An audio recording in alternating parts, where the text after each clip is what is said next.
Raiden, 1990. Why make a review of a game that's so old? Why not review something new, something modern? Well, the thing is, I've been playing so many of these new modern games, I needed to step back. I needed to play something that felt a bit more pure. It felt, in my opinion, how a game should feel. Simple, fun, easy to pick up, with no pressures from any greed mechanics to spend extra money for extra loot boxes, for extra skins or anything like that. Just a game in its pure form.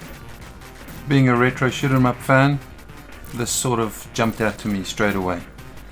I could have chosen anything else like 1942 or any of those kind of games, but Raiden has a bit of a special place. The town where I grew up, there was one cafe, small little cafe, and it had 3 machines. It had Raiden, it had Donkey Kong, and I think it had Zaxxon. It might have been Zaxxon, I'm not really sure. But either way, all my time and effort was spent on Raiden. I absolutely loved this game. So seeing it available on Steam, I had to grab it. So it's a package called Raiden Legacy, which has the first 4 Raiden games available. So the game itself. Raiden is an old school vertical arcade shooter developed by Asabu Kahatsu and published by Arcade Legends Tecmo in 1990. The backstory of this game, it doesn't really matter. Simple as can be. Alien invasion, some high-tech space fighter has been built. There's only one pilot that can fly it, happens to be you, and you have to defend Earth and defeat the aliens. Simple as. Classic, right? Saying that, if you do play multiplayer on the same screen, of course, I guess back in the future they may have developed a second chip, because there'll be 2 of you on screen defending the Earth from the alien invasion. This game was quite a big hit back in the day, also quite influential. It's been ported to just about any device that can play a game. Sony PlayStations, PCs, Super Nintendos, Sega Genesises, anything really that has almost the capability to run the game properly has a port of it. Most of the ports are fairly good. I think the Genesis one springs out to me. In particular, I enjoyed that. That was a good one. The SNES one, maybe not so much. Some frame rate issues there.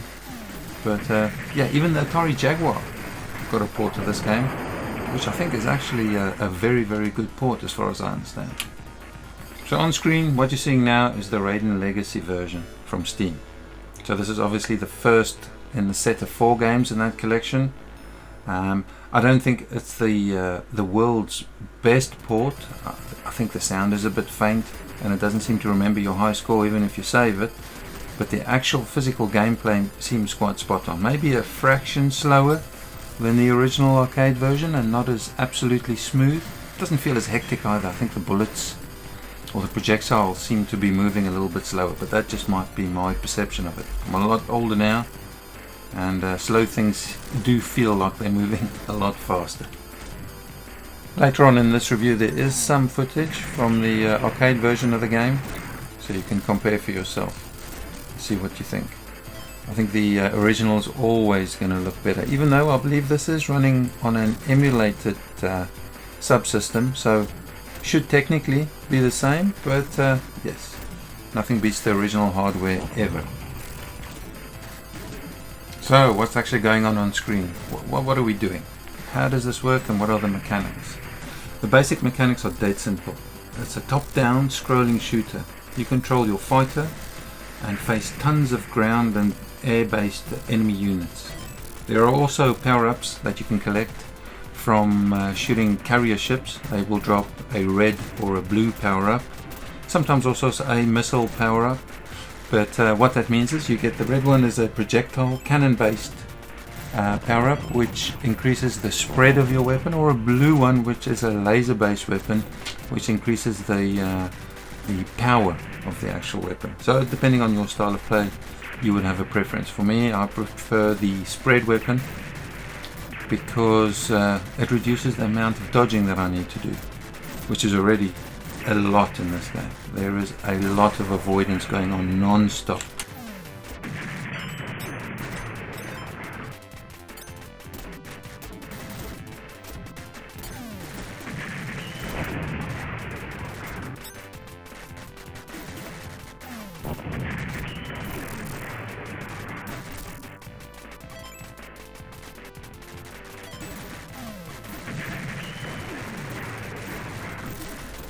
There are 8 stages that need to be completed. Each stage ends up with a nice big fat boss fight.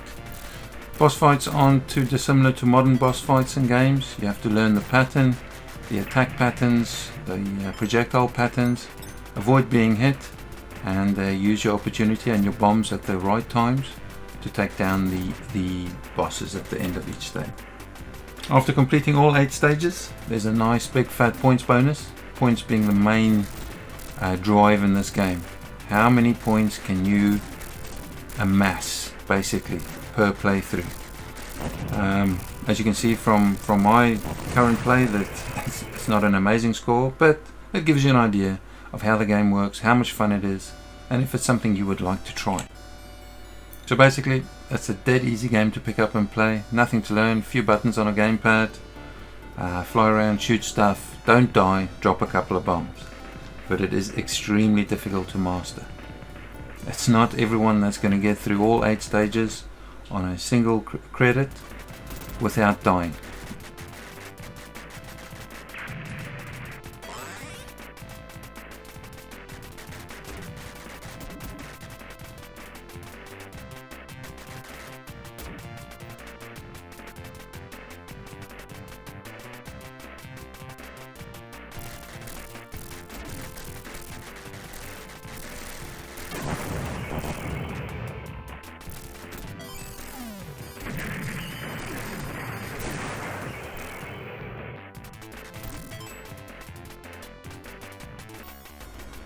What about sound and music? Well, the music to me is iconic. In particular stage 1, I think it's because I spent so much time on stage 1.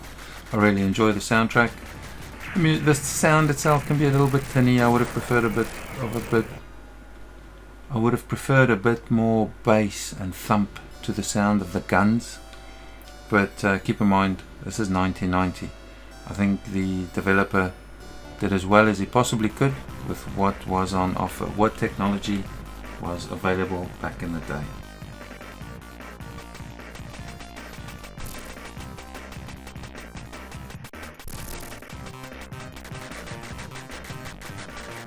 Let's take a peek at the arcade version. This is running emulated. Of course, I don't think there's too many original arcade boards available around the world anymore, so emulation or Steam or a console port might be the only options. But this is what it looks like. You'll see it looks pretty much identical to the Steam version, but like I said earlier, it feels like the flow is nicer. Projectiles are moving quicker across the screen. Even probably the ship, your fighter plane at the bottom of the screen, has probably got a bit of a smoother and quicker movement, which actually makes the game a little bit tougher, I think, than the Steam version. Raiden from 1990. Is it better than Black Ops 4 or Apex Legends? So in summary, is this worth playing? Is it better than Black Ops 4? Is it better than Apex Legends? Well, you know, it's 1990. It's not 2019. And you've got to take the game for what it's worth. Back in the day, it was probably as good as gaming could get. And back then I definitely enjoyed it more than anything else was on offer. Do I enjoy this more personally than Black Ops 4? Yeah, I think I do. Do I enjoy it more than Apex? Yeah, I think I do, but that's my personal opinion. I think Apex Legends and Black Ops 4 have a fantastic set of developers. I mean, the programming, sound, graphics, it's all top notch, but unfortunately those games are ruined by what I would like to call the greed mechanics that's found its way and crept its way into the backbone of modern gaming. So for me, the pure sense of fun and arcade gaming that I get from this, from Raiden 1990, yes, it might be